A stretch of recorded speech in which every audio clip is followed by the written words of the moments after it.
So one of the most powerful decisions, I'm in the studio by the way, that you can make in your life and that you should make in your life, and most people will make in their life, is what we call the wealth decision. It's not something I came up with. I've heard many people talk about the phrase, the wealth decision.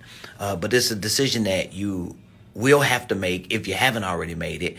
And it could be either way. You made it because you are not pursuing it, or you made it because you are pursuing it and you're willing to do your due diligence to get to it. So the wealth decision is the decision that everybody has to make. And it's really just about you making the decision that you want freedom.